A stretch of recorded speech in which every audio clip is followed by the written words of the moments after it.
Diretamente do Brasil, Brasília, Distrito Federal. Quem vos fala, mestre Dinho, trazendo sempre informações na palma da sua mão, com notícias de utilidade pública, nacional e internacional.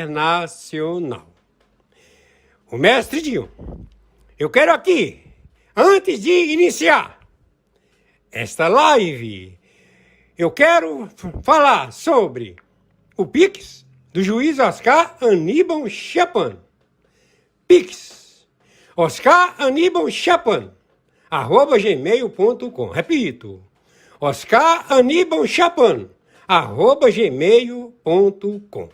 Está na descrição desse vídeo. Muito boa noite, 10 de abril de 2025, horário 23h38. Atenção, atenção contra espionagem do Exército, da Marinha e da Aeronáutica. Atenção contra espionagem do SEBIN, da ABIN, do Serviço de Inteligência de 60 agências no planeta. Atenção, 123 países signatários do Tribunal Penal Internacional. Atenção, NATO, OTAN, Pentágono. Atenção, Supremo Tribunal Militar da República Federativa do Brasil. A anistia ampla e restrita em debate com Gabeira no processo jurídico contra acusados precisa ser justo, não vingativo. Correto. Então, vamos aos fatos, atos e circunstâncias. Conhecemos, temos provas irrefutáveis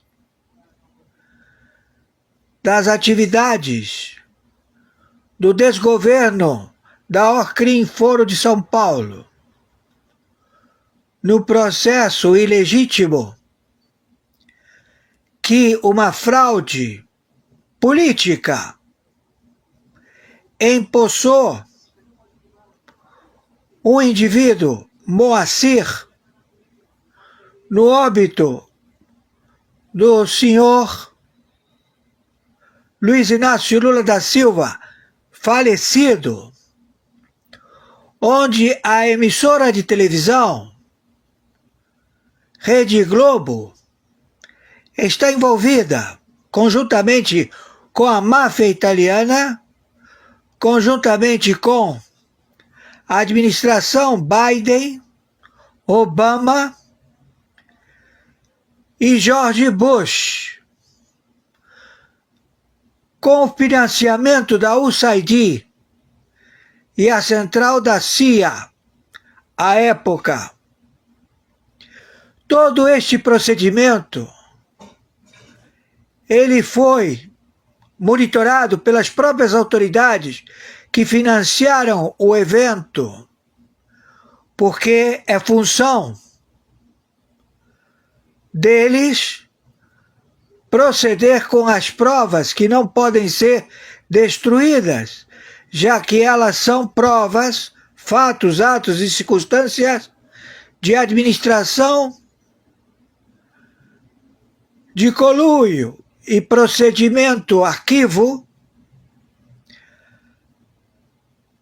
a acervo, em que a agência procedeu em todo e qualquer lugar do planeta. Há fotos em que estabelece quando há abuso de poder. Todos trabalham com estas provas para o Tribunal Penal Internacional. Então, o crime em questão é um crime de perfídia, no qual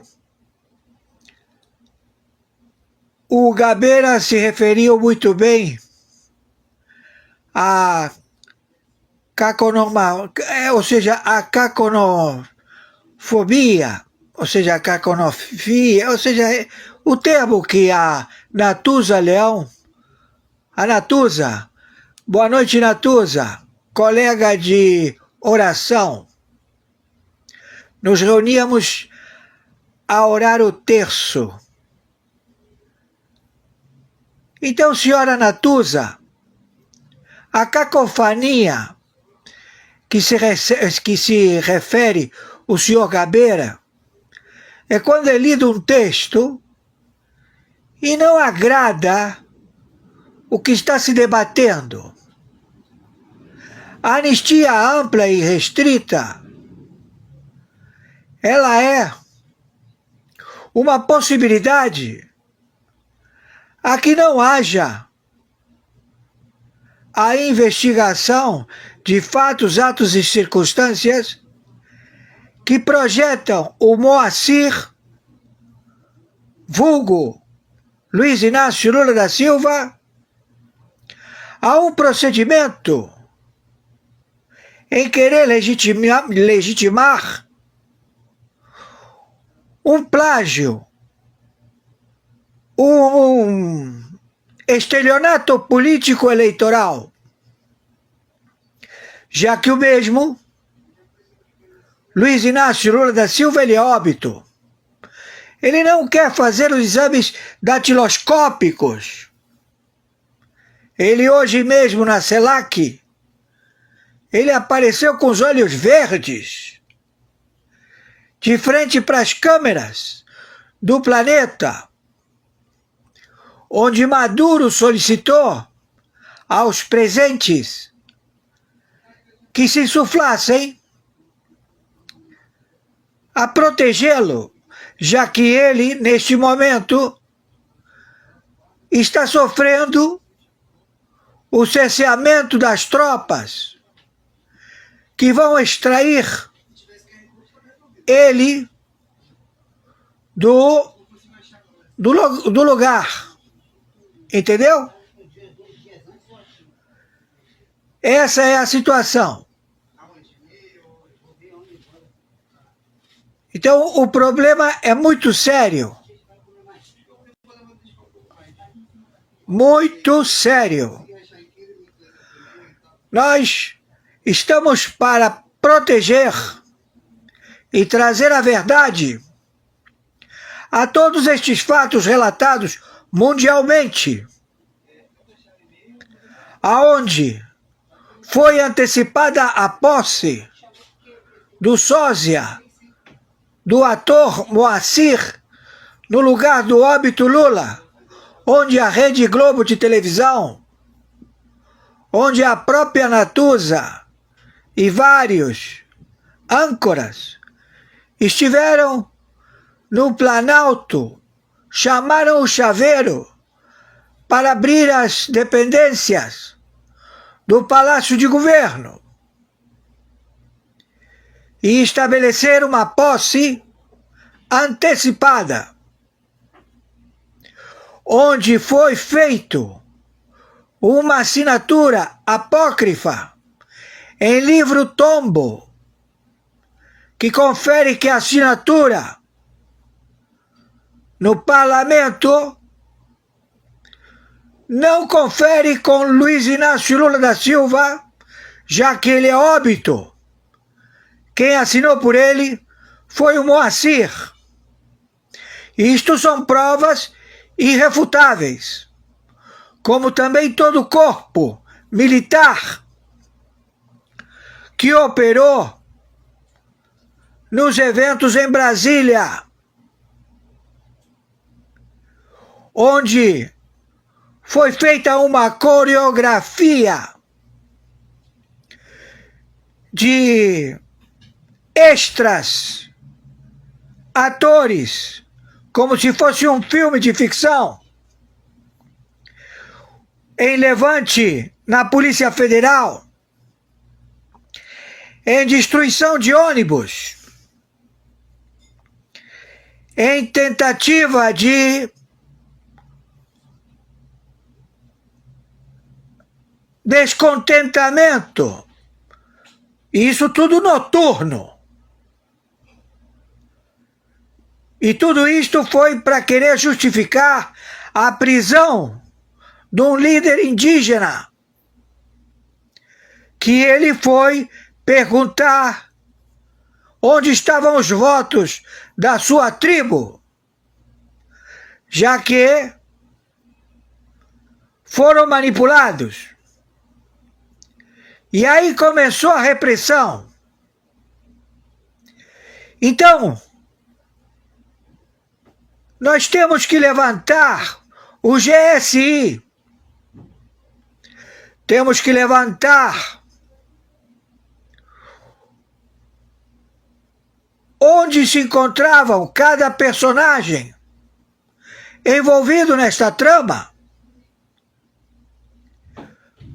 e que houve a mudança de generais em pleno fim de semana. Não permitiram que o general posicionado pela hierarquia permanecesse no cargo de general e chefe das forças do exército, e foi suplantado por um amigo de clube de um narcoterrorista procurado com um prêmio de 8 milhões de dólares, Alexandre de Moraes, que é réu e que está sentenciado a pena perpétua pela própria ONU. E a ONU não está querendo divulgar o resultado, alegando que vai ser substituído o presidente da ONU por uma fêmea. Mas o resultado existe, e que condena Alexandre de Moraes à prisão perpétua.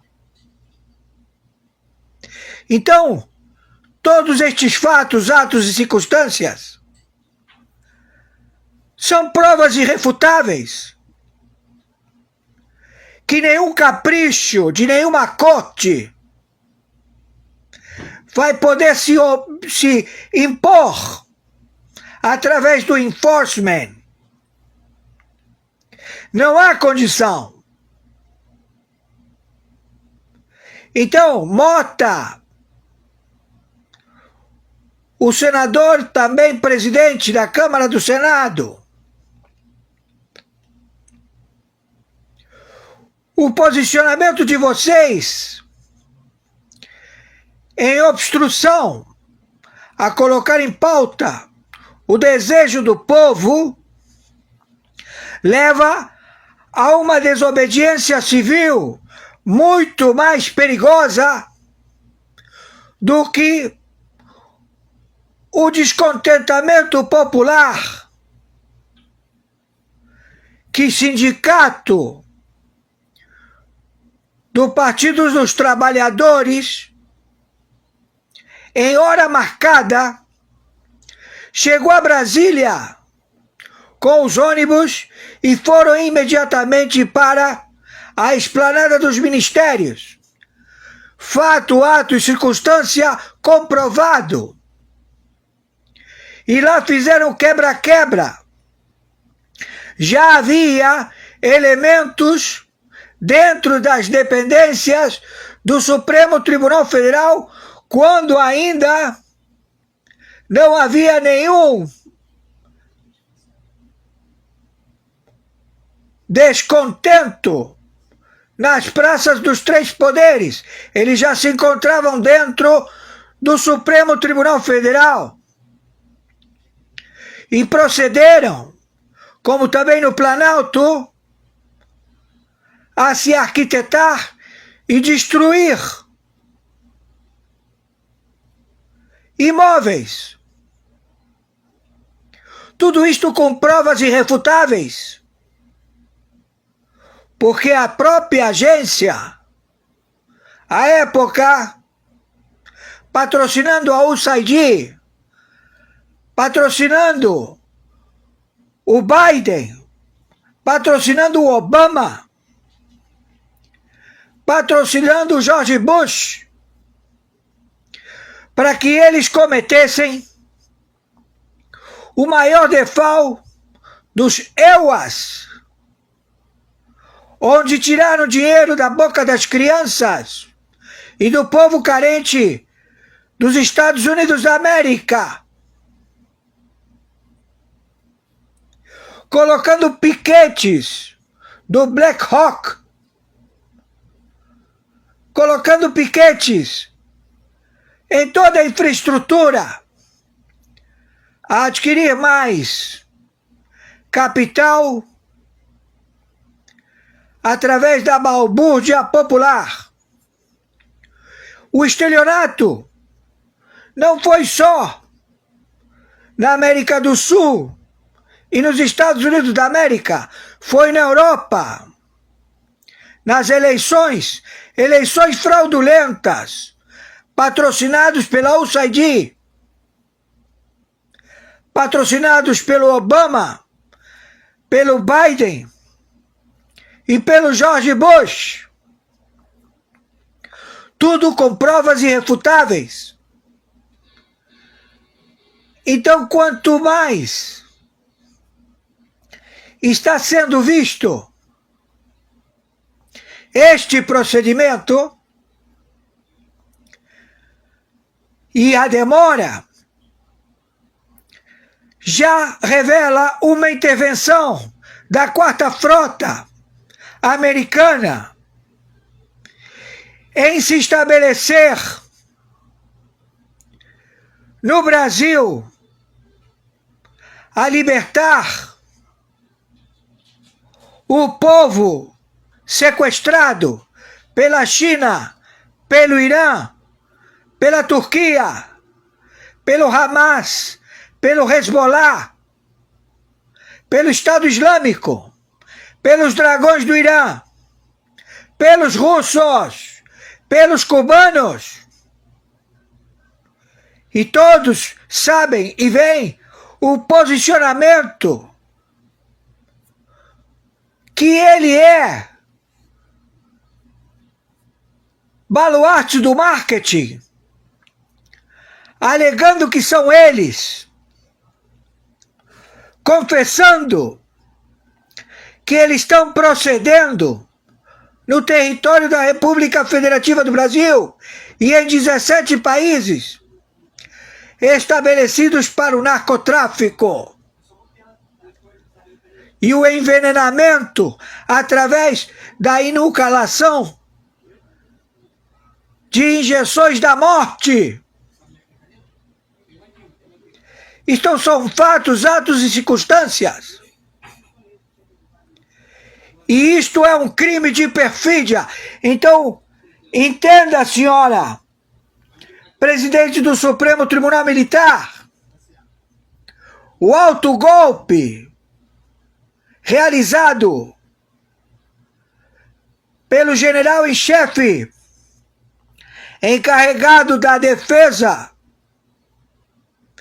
no Planalto, na Praça dos Três Poderes, o GSI, onde está? Ele teve participação geral.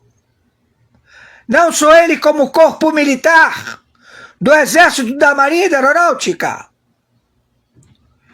em que todos eles traficam cocaína, fentanil, cristal.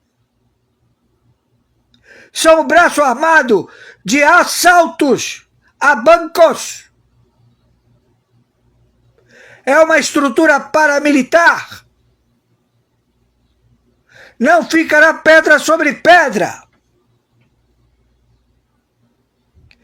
Então não há o que discutir ou o que impor ou propor por vocês que são parte do golpe. Ouviu, senhora Natuza? A senhora está envolvida. Lhe conheço. E a senhora me conhece. Então, temos que proceder com a verdade e a bem da lei. Gabeira, você vai ser levado preso aos Estados Unidos da América, porque você é um terrorista. Como todos que estão ocupando as dependências de governo, que foram todos anistiados, mas cometeram o mesmo crime. Terrorismo. São residentes, enganando e roubando a população da República Federativa do Brasil.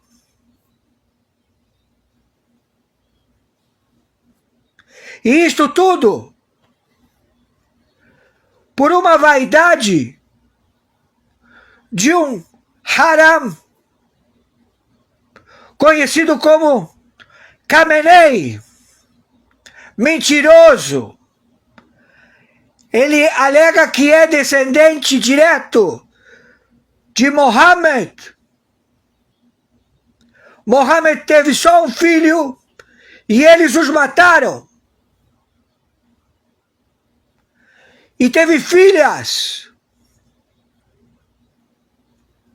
Então todo este procedimento é um ato de querer impor uma mentira milenar para querer estabelecer o feudo que o Bergoglio alega ser proprietário, herdeiro direto dos náufragos do dilúvio, em que ele reivindica, através de uma documentação, que ele é o herdeiro de toda a terra do planeta.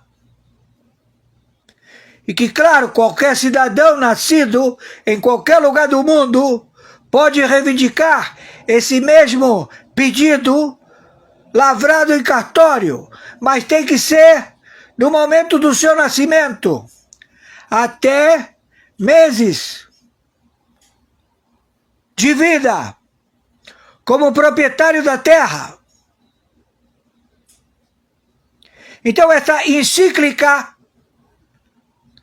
quer legitimar a tomada do território da República Federativa do Brasil, posicionado pela encíclica do Papa Bergoglio,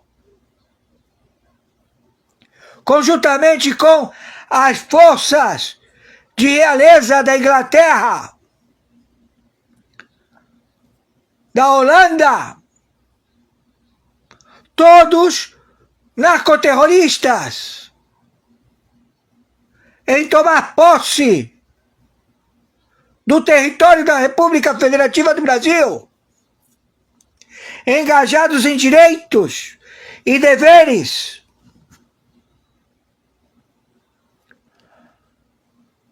Só que a sua ambição levou a este procedimento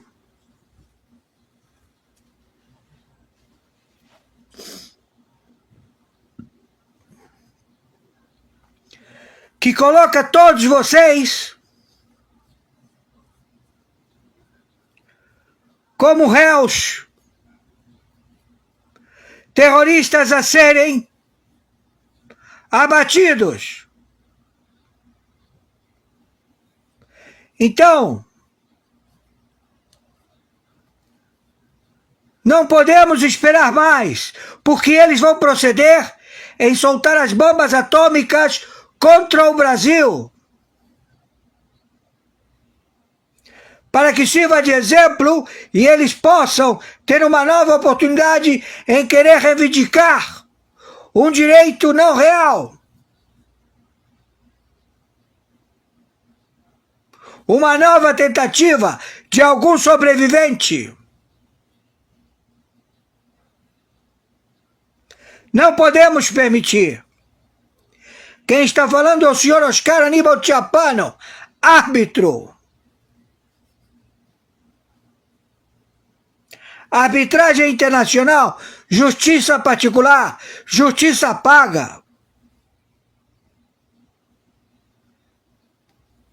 Então vamos proceder imediatamente. Nesta madrugada do dia 11 de abril de 2025, sendo hoje sexta-feira, 11, 0h03 minutos, no Globo News,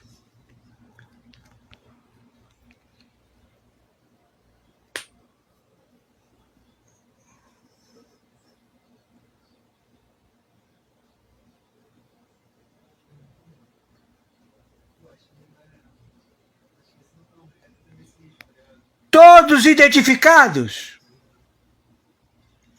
e conforme determinação, meu Pix é meu e-mail, oscaranibal.chapano@gmail.com, plataforma Banco, Mercado Pago. Meu Pix de sobrevivência, CPF 510 466 44734, plataforma Banco, Mercado Pago. Os patrocinadores deste alto golpe são 88 facções do narcotráfico local no Brasil. As Farc, o ELN, os comandos mexicanos, colombianos, da CELAC, todos identificados, e que já estamos procedendo à guerra contra estes elementos. Finalize isto.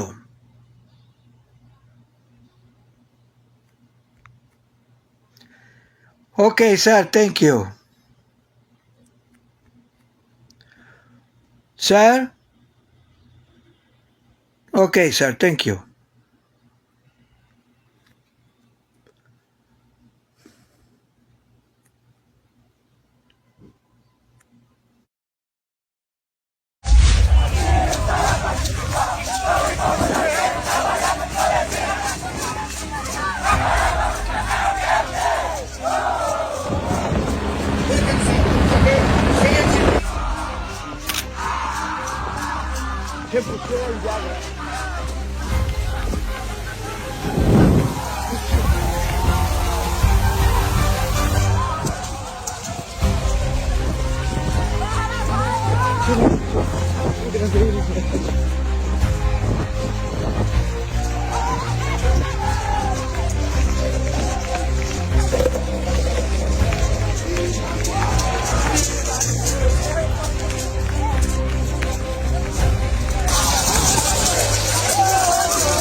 Atenção, atenção, atenção, meus amigos e amigas patriotas.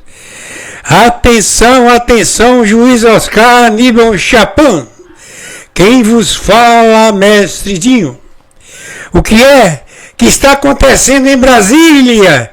Juiz Oscar Aníbal Chapin, que tipo de invasão é essa? O senhor sabe, foi exatamente uma matéria que o juiz enviou para o mestre Dinho. Eu acabei aqui na sequência aqui, eu estou fazendo essa gravação e quero ouvir do senhor, pelo menos um áudio. Agora, juiz, o que é que está acontecendo agora em Brasília? Ok, juiz? Ok, hoje, dia 11 de abril do ano de 2025. A live do juiz Oscar Aníbal Chapin já foi passado. Entretanto, é o seguinte, juiz, né? Aquelas matérias, são os vídeos de utilidade pública. Então, eu aguardo, viu, juiz? Eu estou aguardando agora, juiz, que eu irei colocar aqui também, tá? Ok? Obrigado. Que Deus nos abençoe no nome do Senhor Jesus Cristo. Sim, aconteceu. Aconteceu lá em Brasília. Aliás, está acontecendo. E eles não estão mostrando na televisão. Teve até deputada agredida com spray de pimenta. Teve porrada. Tá tendo maior auê lá. Para você ter uma ideia, Hugo Mota fugiu de Brasília. Não está mais no continente, viajou. Por que tanta perseguição a Alan dos Santos? Vocês vão saber agora nesse vídeo. Se eu te disser que praticamente Alan dos Santos é um arquivo vivo e ele tem coisas escondidas que até mesmo a esquerda duvida, é isso mesmo, gente. Neste vídeo ele vai falar sobre Lava Toga. Gente, ele vai revelar coisas importantíssimas sobre a Lava Jato. Vai ter pessoas importantíssimas envolvidas aí. Ex-deputados que estavam em evidência na época. Ex-juiz e senador da República. Pessoas importantíssimas na política que vai deixar vocês chocados. E vocês vão perceber que tudo isso começou muito antes do inquérito das fake news. E aí que vocês vão entender de fato que desde daquela época, eles queriam de qualquer maneira colocar todas as responsabilidades para o nosso amado presidente Bolsonaro. E aqui Alan dos Santos resolve revelar tudo, dar nome a todos eles. E o que ele vai revelar vai chocar vocês. E mais, ainda vamos trazer informações sobre Adélio Bispo. Então, como vocês podem ver, prestem atenção nesse vídeo, parem tudo que vocês estão fazendo e vejam essas revelações inéditas de Alan dos Santos. Expliquei o que estava sendo a Lava Toga. Que muita galerinha de MBL, Nando Moura e tal, inclusive o pessoal pode ter até seguido o nosso aqui, que vai falar assim, não, porque a Lava Toga, o Flávio Bolsonaro para proteger o filho, apoiou o fim da Lava Toga, etc. O que era a Lava Toga? Escuta essa. O Moro, ele precisava de ir para um partido, certo? Para poder se candidatar, porque até... Isso é outra história, que ele foi para um, largou, foi para outro. Não, mas até então... Quase teve mandato cassado, que ainda está desenrolando a história. Não, agora disso, né? ele já desenrolou tudo. Porque ele desenrolou muito bem. Saiu primeiro candidato, ele saiu primeiro candidato a presidente. Há um jogo simbólico aqui, onde o Brasil ele foi tomado por pessoas que adoram Lúcifer, eles não escondem isso, são anticristãos, odeiam o verdadeiro cristianismo. Há uma guerra não só espiritual, mas uma guerra mesmo, um conflito em andamento no Brasil, onde os cristãos precisam começar a se posicionar. Como não suspeitar, ou seja, que o Alexandre de Moraes tenha, então, pedido para manipular esses dados e assim conseguir colocar o Felipe Martins na cadeia, nessa sanha dele de querer encarcerar, prender e até deixá-lo morrer, ou, se não, pedir a morte de Jair Messias Bolsonaro, que é o grande desejo do Alexandre de Moraes. Ele não esconde isso de ninguém, e ele mostra isso até em fotos, né? Você soube do ensaio fotográfico diabólico do Alexandre de Moraes, que foi feito na manhã do julgamento do Bolsonaro? Não soube disso. Ensaio fotográfico. Se você acessar aí o Instagram, se a sua equipe puder colocar, o ensaio fotográfico, eu vou pegar aqui o nome do rapaz, é o tal do Fábio Sete, com 2 T's. Então, se você colocar lá no Instagram, FABIOSETTI, Fábio Sete, você vai ver a seguinte legenda. Hoje foi publicada a reportagem Strong Man, significa homem forte, a qual tive o imenso prazer em participar, retratando de forma exclusiva o nosso ministro Alexandre de Moraes. Uma figura de tamanho imensurável. Olha que loucura. Uma figura de tamanho imensurável. Isso é Deus? Deus é de um tamanho imensurável. Olha a linguagem que esse pessoal usa. De tamanho imensurável na política brasileira. De importância ímpar na luta contra crescentes injustiças em território brasileiro. Pô, peraí. O cara, ele tem tamanho imensurável na política, mas ele é juiz. E ele tem uma importância ímpar na luta contra crescentes injustiças. Ele é o autor de todas as injustiças que estão acontecendo no Brasil. Enfim, esse é o fotógrafo. Eu vi a foto, é inacreditável. Perdão, diga. Eu vi a foto lá. A gente vai colocar no ar agora. Este é com certeza um marco em minha carreira, principalmente por retratar um personagem de extrema importância sociopolítica. Ele está falando de um juiz. E aí, retratar sociopolítico e que raramente concede entrevistas. Aí ele fala, o ensaio foi feito no segundo dia do julgamento de Bolsonaro, na parte da manhã. Imaginei um clima tanto tenso. Me enganei. Quando as oportunidades aparecem, parece que tudo acontece ao mesmo tempo. Entre o fogo e a cruz, lá estávamos para cumprir mais uma missão. Olha, missão dada, missão cumprida, né? Quase isso, né? Logo na entrada do seu gabinete, avistei uma camisa do Corinthians autografada, dando o ar das boas-vindas, um sinal de que a conexão seria intensa. Alexandre é corintiano roxo, torcedor do time, do povo. Olha isso, que loucura. O que muito me intrigou, pensando na contradição de que pensamos de uma figura sóbria que os políticos precisam passar. Este foi o nosso gancho. Loucura. O texto todo, assim, da legenda da foto é um troço assustador. Aí ele vira, eu vou pular uma parte aqui, ele fala assim, ambiente amplo, janelas grandes, com uma biblioteca recheada de livros, os quais o ministro alegou ter lido quase todos, seguido de uma risadinha faceira.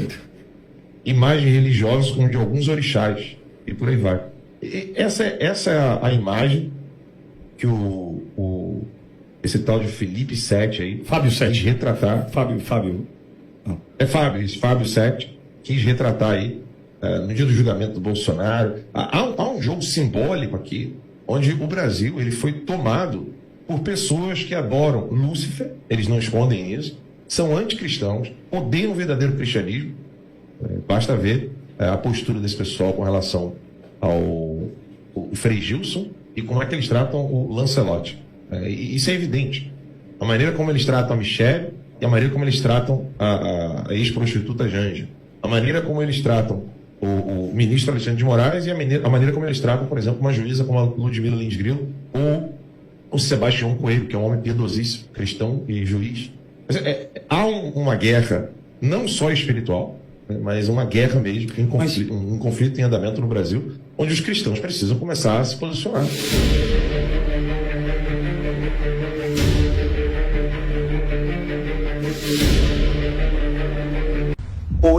Hoje, nesta data, o ministro Alexandre de Moraes tem um artigo dele publicado numa revista aqui dos Estados Unidos. Ele faz uma entrevista, vamos dizer assim, com o jornalista John Lee Anderson, da The New Yorker, que é uma revista de esquerda, né, progressista. Mas assim mesmo, olha só que interessante. A Érica Gorga, ela fez um comentário no X que eu vou ler só um pedacinho. Diz assim: o ministro Alexandre de Moraes acabou de conseguir uma matéria de 18 páginas do The New Yorker, uma das publicações de maior influência dos Estados Unidos com viés progressista. Ele diz impropriedades grosseiras, colocando-se como salvador do Brasil e até do mundo. Ele literalmente afirma que o X de Elon Musk possibilitaria que Goebbels e o nazismo conquistassem o mundo. Também coloca-se em franca oposição ao Donald Trump, ao atual presidente dos Estados Unidos. Somente uma pessoa que tem certeza de que nunca será alcançada ou removida do cargo parte para o confronto tão direto contra o presidente dos Estados Unidos e uma das revistas americanas mais influentes. Nunca um brasileiro ousou isso na história. A que ponto chegamos? Então, Paulo, na verdade, passa a ser uma questão pessoal. O ministro Alexandre de Moraes, ele acredita, como nós já vimos na história da França, né, que havia um rei que dizia que ele era o Estado, né? Talvez o ministro Alexandre de Moraes, ele hoje considere que ele é a lei, ele é a justiça, ele representa a defesa das instituições, ou seja, tudo leva a crer que essa entrada do Felipe Martins pode comprometê-lo. E por causa disso, ele desesperadamente tenta calar Felipe na véspera do seu depoimento que será feito aqui na Flórida. E não é que agora ele resolveu entrar na disputa mundial contra Donald Trump e Elon Musk, se colocando ostensivamente como o guardião da democracia no Brasil contra o laranjão e o homem mais rico do mundo. Paulo, o homem ou ficou realmente abalado com tudo isso que está acontecendo e perdeu parte das faculdades mentais, ou de fato é um psicopata que pensa que ele realmente representa a lei, a justiça e é uma espécie de super-herói da democracia no Brasil. Alex Brasil, seu deputado estadual. Deixa eu contar um negócio engraçado pra você. Moraes tá querendo botar aquela imagem de eu sou fodão. Mas na verdade, ele cancelou a ida dele pro evento do LEAD em Nova York, nos Estados Unidos, com medo.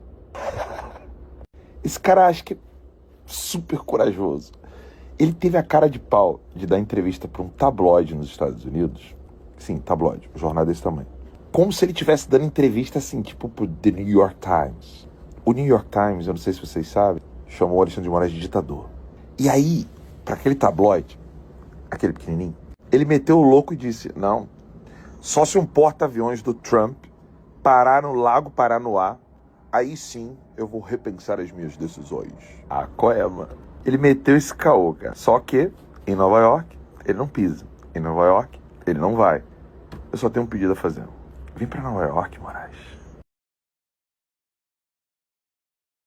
Vem acontecendo com ele, o ministro Alexandre de Moraes, e toda essa denúncia lá nos Estados Unidos. Então, por aí vocês tiram, gente. É por isso que ele é tanto desafeto dos ministros aqui, porque ele ainda sabe muita coisa. E ele falou que vai acabar revelando tudo. E assim que ele revelar, eu vou trazendo para vocês. E agora, olhem essa notícia de Adélio Bispo. Ele mesmo, aquele que deu uma facada no nosso amado presidente Jair Messias Bolsonaro e que deixou a pergunta que o povo quer saber. A pergunta que não quer se calar. Quem foi que estava por trás disso? Olá, meus amigos. Capitão Assunção. Estou com uma notícia aqui urgente. Acabei de ler aqui na Gazeta do Brasil que o autor da facada em Bolsonaro, o ex-pissolista Adélio Bispo de Oliveira, passou por uma nova perícia médica nesta segunda-feira, dia 25. O exame foi realizado no presídio de Campo Grande por peritos da Justiça Federal. Após a análise, será determinado sobre a cessação ou permanência da periculosidade, se ele ainda é perigoso e oferece risco, e dependendo da resposta, Adélio Bispo poderá ser solto. Sabe o que significa isso? Na primeira oportunidade que esse vagabundo estiver em liberdade, a esquerda maldita vai matar esse vagabundo e vão responsabilizar o presidente Jair Messias Bolsonaro ou os bolsonaristas. Presta atenção que isso aqui é o grande golpe da esquerda para tentar colocar a culpa no nosso presidente Jair Messias Bolsonaro. Compartilhe ao máximo esse vídeo, pessoal, porque nós não vamos ficar calados. Nós vamos denunciar o máximo possível.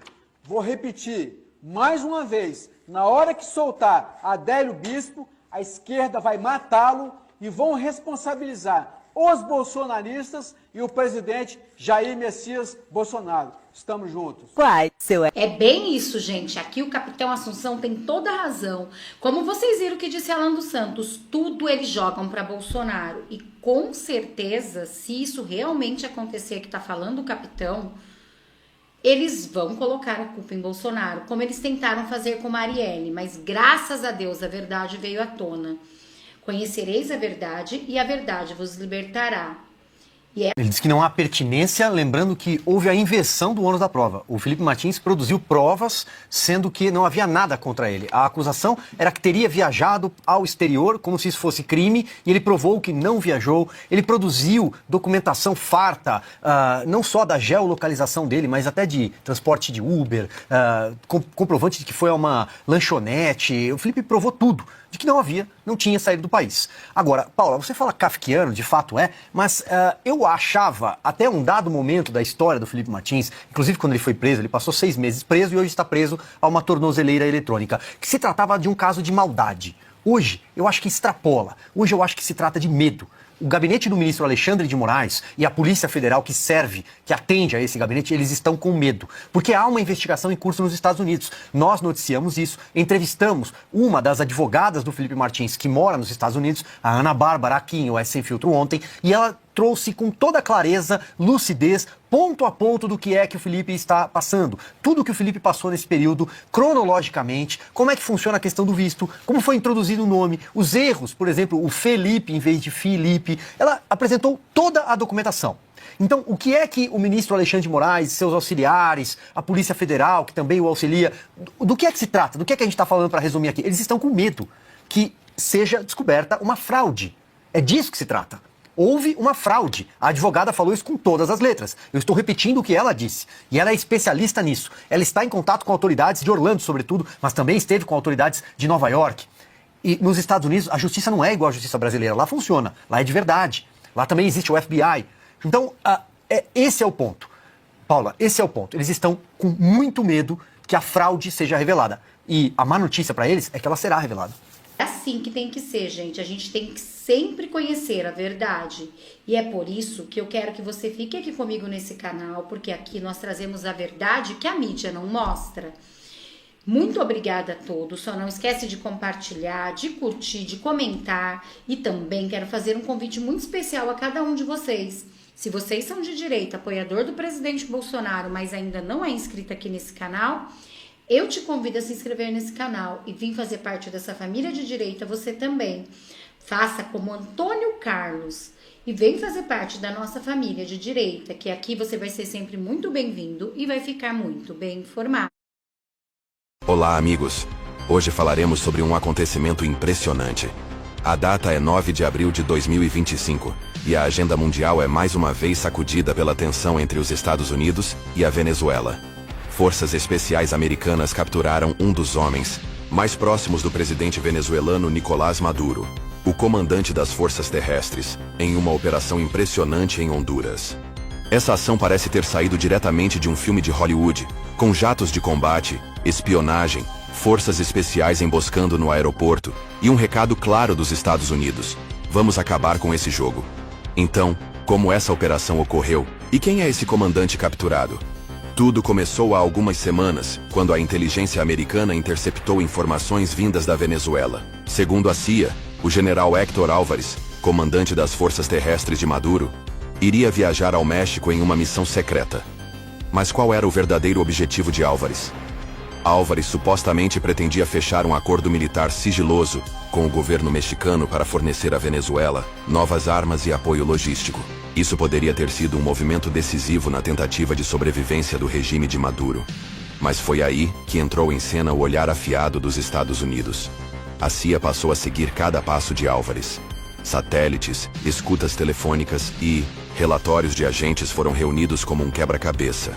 E ficou claro: Álvares decolaria da Venezuela em um jato privado na noite de 8 de abril com destino à cidade do México. Mas havia algo que ele não sabia. Os Estados Unidos planejavam interceptar o voo assim que ele entrasse no espaço aéreo hondurenho. A fase de planejamento foi como uma partida de xadrez. Jatos F-22 Raptor da Força Aérea Americana começaram a patrulhar Honduras. Também foi feito um acordo secreto com o governo local. Honduras, como aliado dos Estados Unidos, autorizou a operação.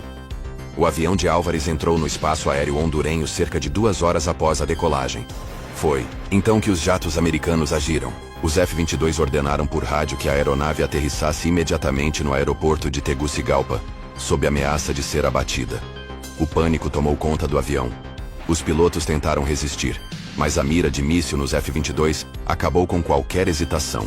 Sem saída, a aeronave foi forçada a pousar na pista hondurenha. Quando o avião de Álvares aterrissou pela manhã do dia 9 de abril, não havia uma equipe de recepção comum aguardando. Em vez disso, a unidade de elite Delta Force, as forças especiais americanas, espreitava nas sombras. Esses soldados estavam equipados com visão noturna, equipamentos de contenção e armas com mira a laser.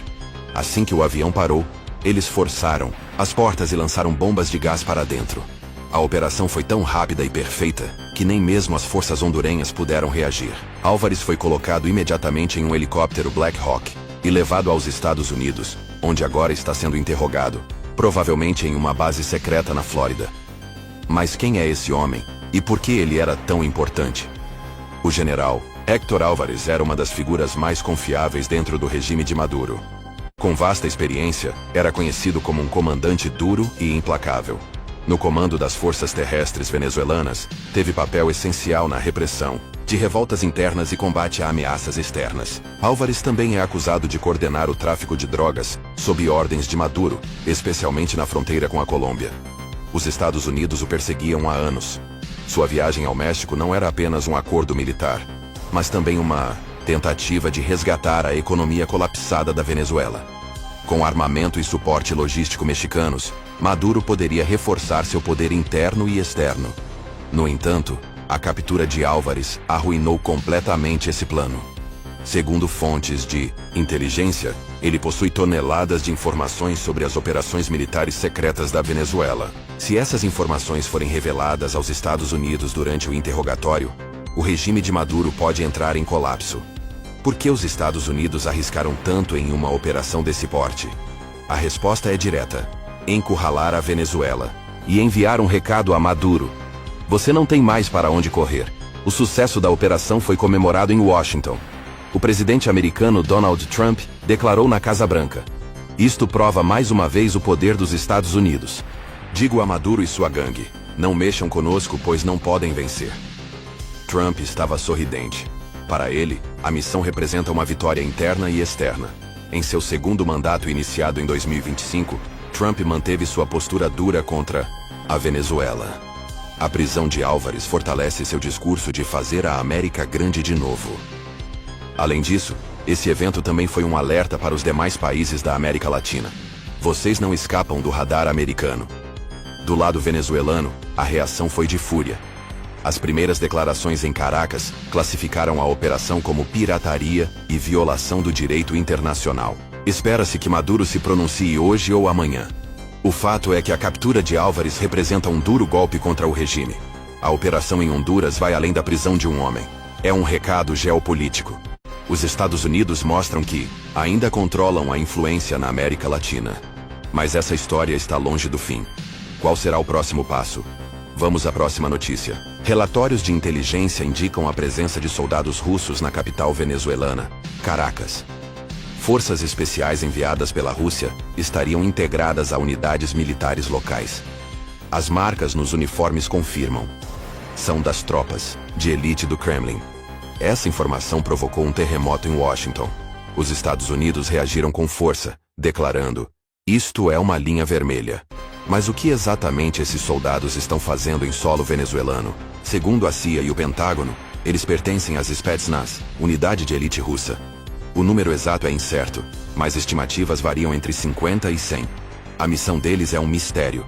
Alguns acreditam que estão ali para treinar o exército venezuelano e proteger o regime de Maduro.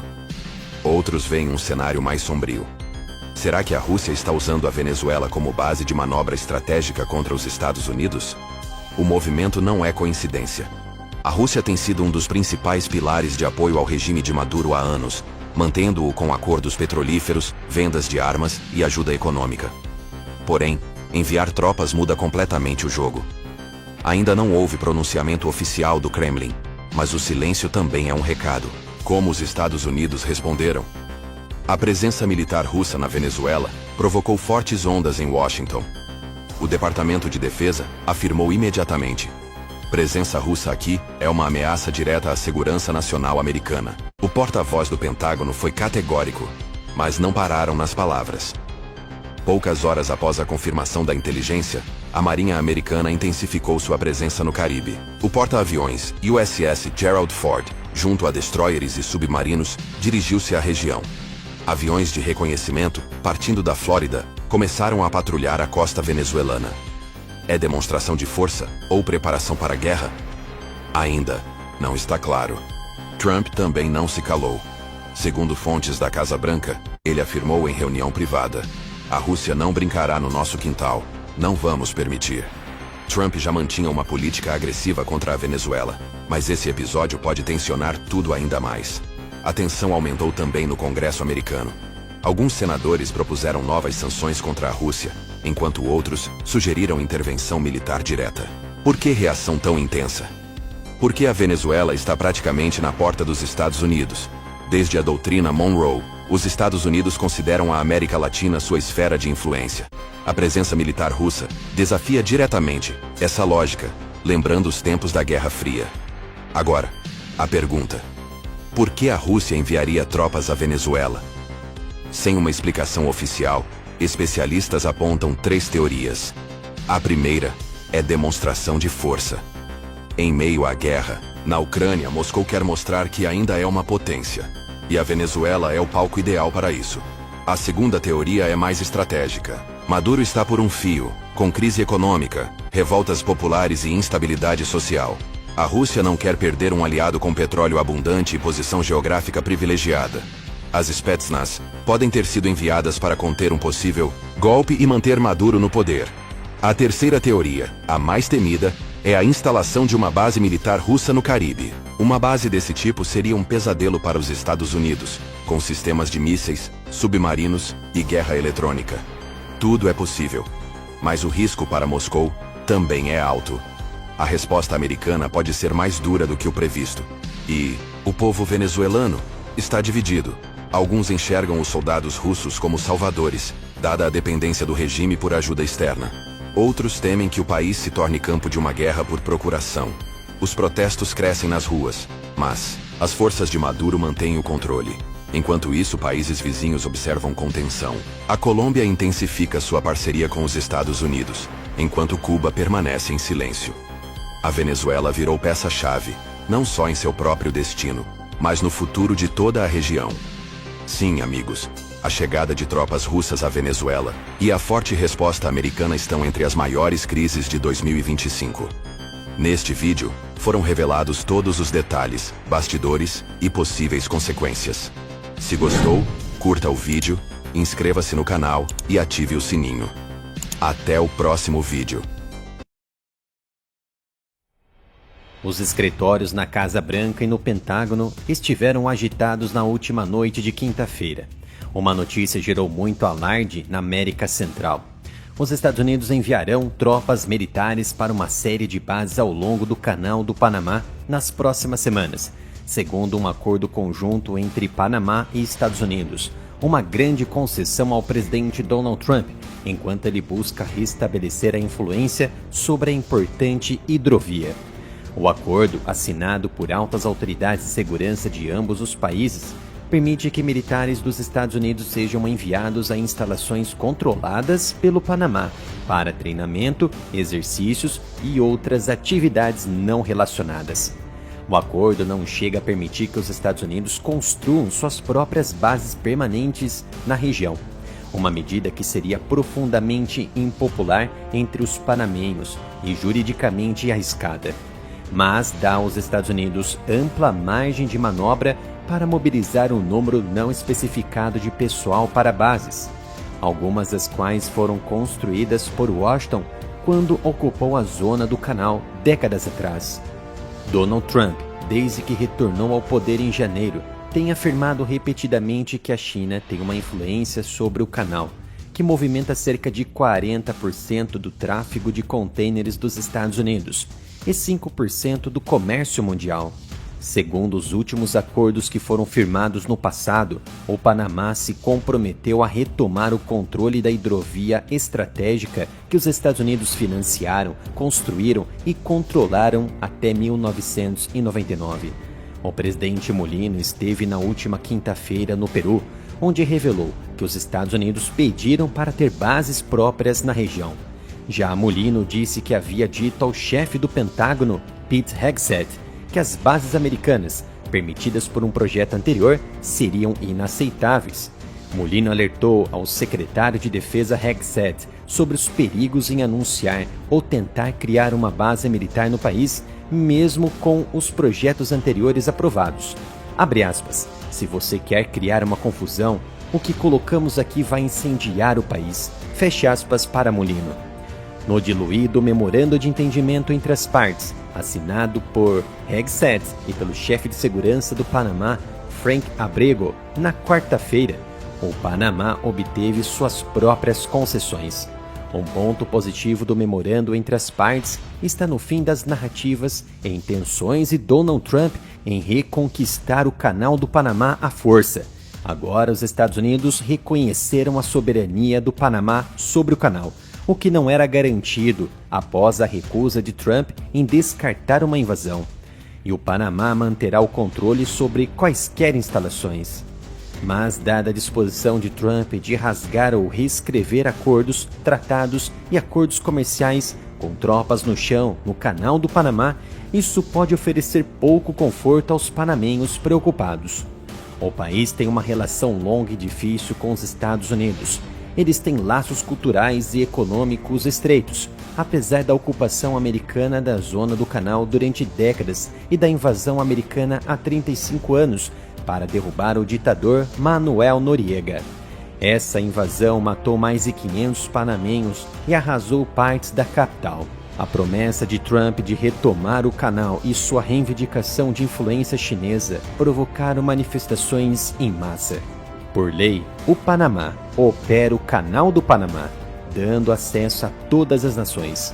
Mas o presidente americano Donald Trump se concentrou no papel de uma empresa lá de Hong Kong, só que controlada pela China, que opera portos em ambas as extremidades do canal que liga os oceanos Atlântico e Pacífico há décadas.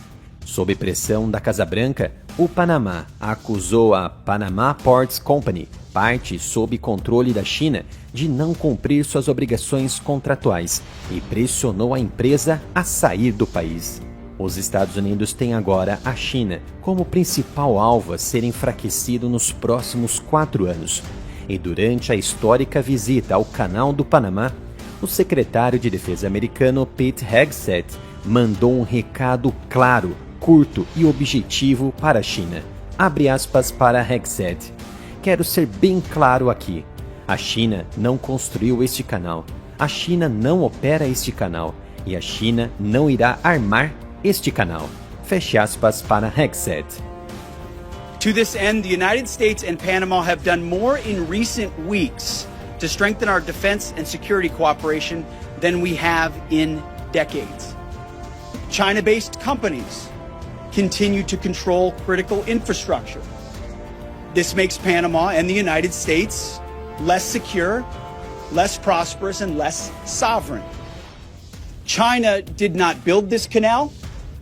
China does not operate this canal. And China will not weaponize this canal.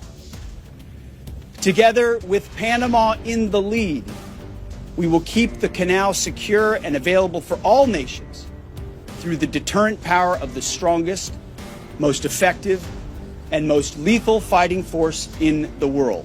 Agradeço imensamente a sua participação neste vídeo. Continue me apoiando, se inscrevendo, ativando o sino de notificação. Você também pode comprar as camisetas oficiais da loja do canal, omapenca.com/área militar. Ou se preferir, pode fazer uma doação para o Pix, canalarameritarov@gmail.com. Isso vai ajudar imensamente a continuação do meu trabalho, em trazer mais informações, análises e vídeos para vocês.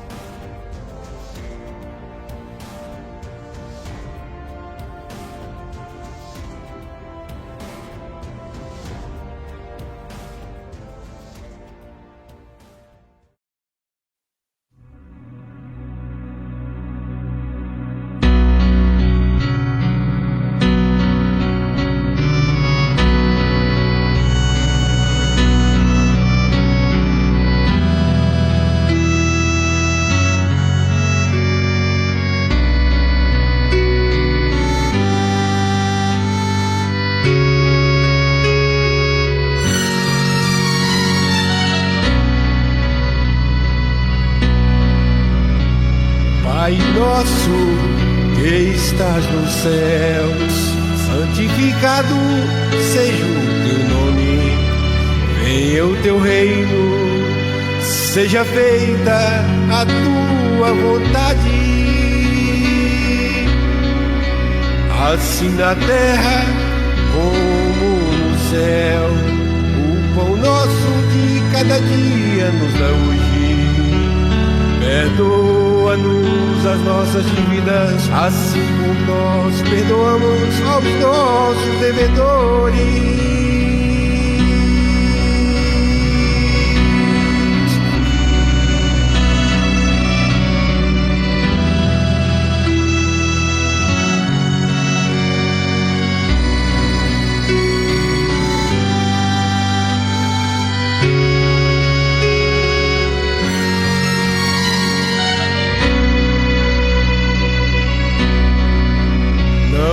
Deixes cair em tentação, mas livra-nos do mal, porque teu é o reino e o poder e a glória para sempre.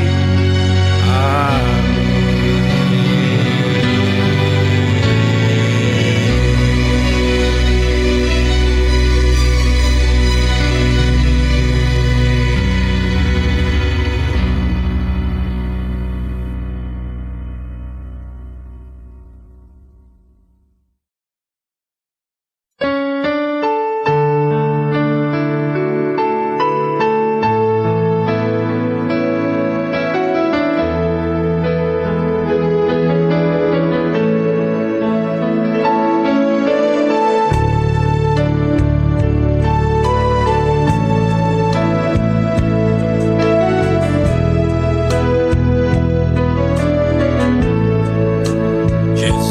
Meu amor maior é a fonte inesgotável, meu amigo incomparável, nada me separa desse amor.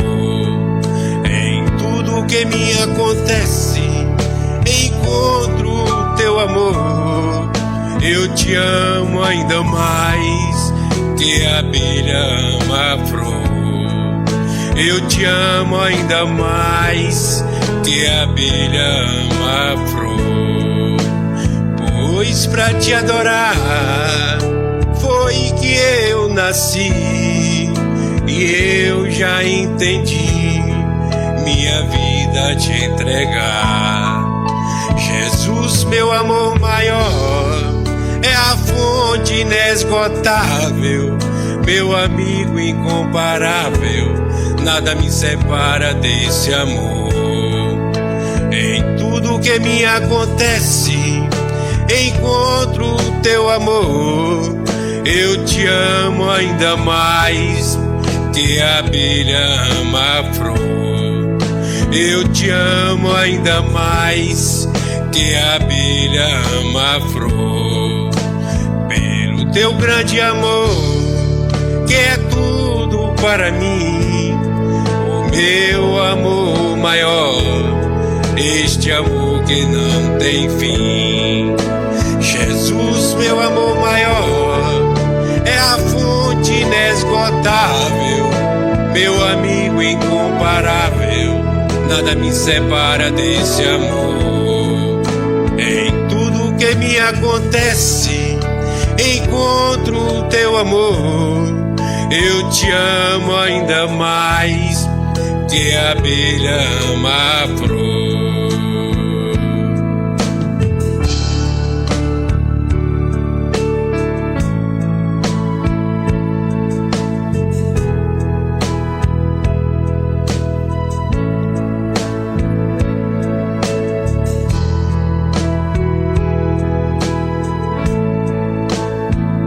O amor de Jesus, maravilhoso amor, é o amor de Deus com o fogo do Senhor.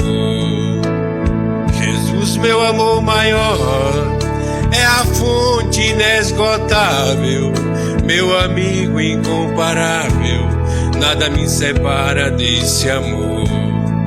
Em tudo que me acontece, encontro o teu amor. Eu te amo ainda mais que a abelha ama a flor. Eu te amo ainda mais que a abelha ama a flor. Pois pra te adorar foi que eu nasci, e eu já entendi minha vida a te entregar. Jesus, meu amor maior, é a fonte inesgotável, meu amigo incomparável, nada me separa desse amor. Em tudo que me acontece, encontro o teu amor. Eu te amo ainda mais que a abelha ama a flor. Eu te amo ainda mais que a abelha ama a flor.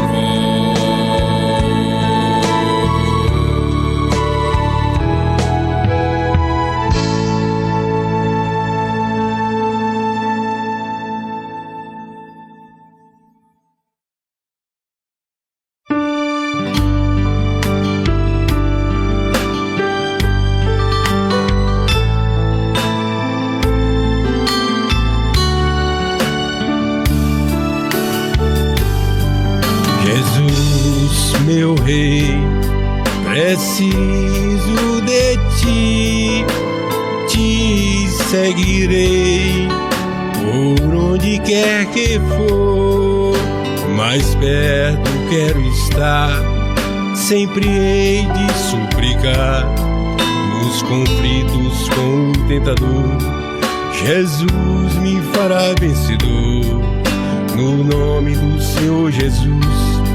O inimigo é amarrado com o poder do meu Deus, me guardando, me livrando.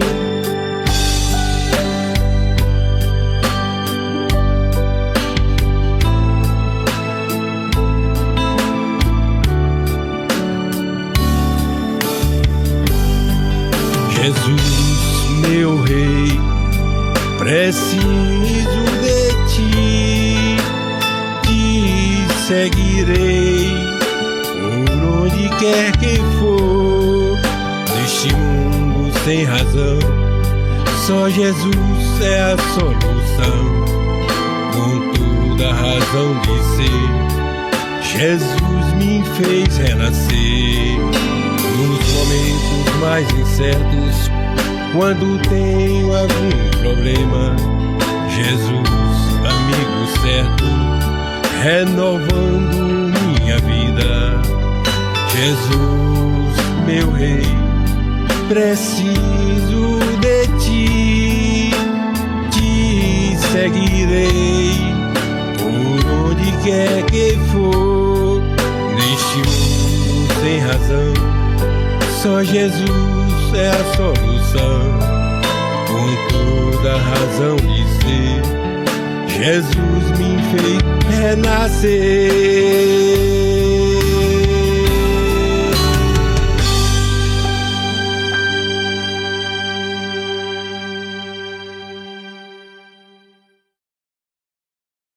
Diretamente do Brasil, quem vos fala, Mestre Dinho, trazendo sempre informações na palma da sua mão. E o meu convite especial, por gentileza, entra na descrição desse vídeo. Urgente! Clicar nos links abaixo. É uma surpresa e você pode ganhar muito dinheiro. Repito! Urgente! Clicar nos links abaixo. É uma surpresa e você pode ganhar muito dinheiro.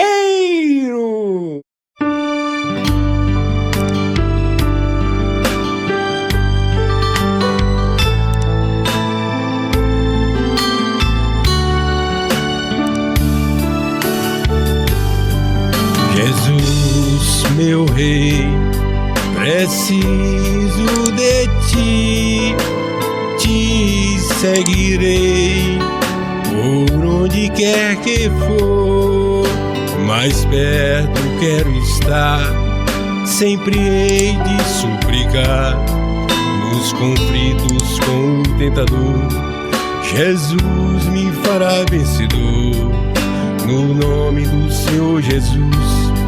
O inimigo é amarrado com o poder do meu Deus, me guardando, me livrando.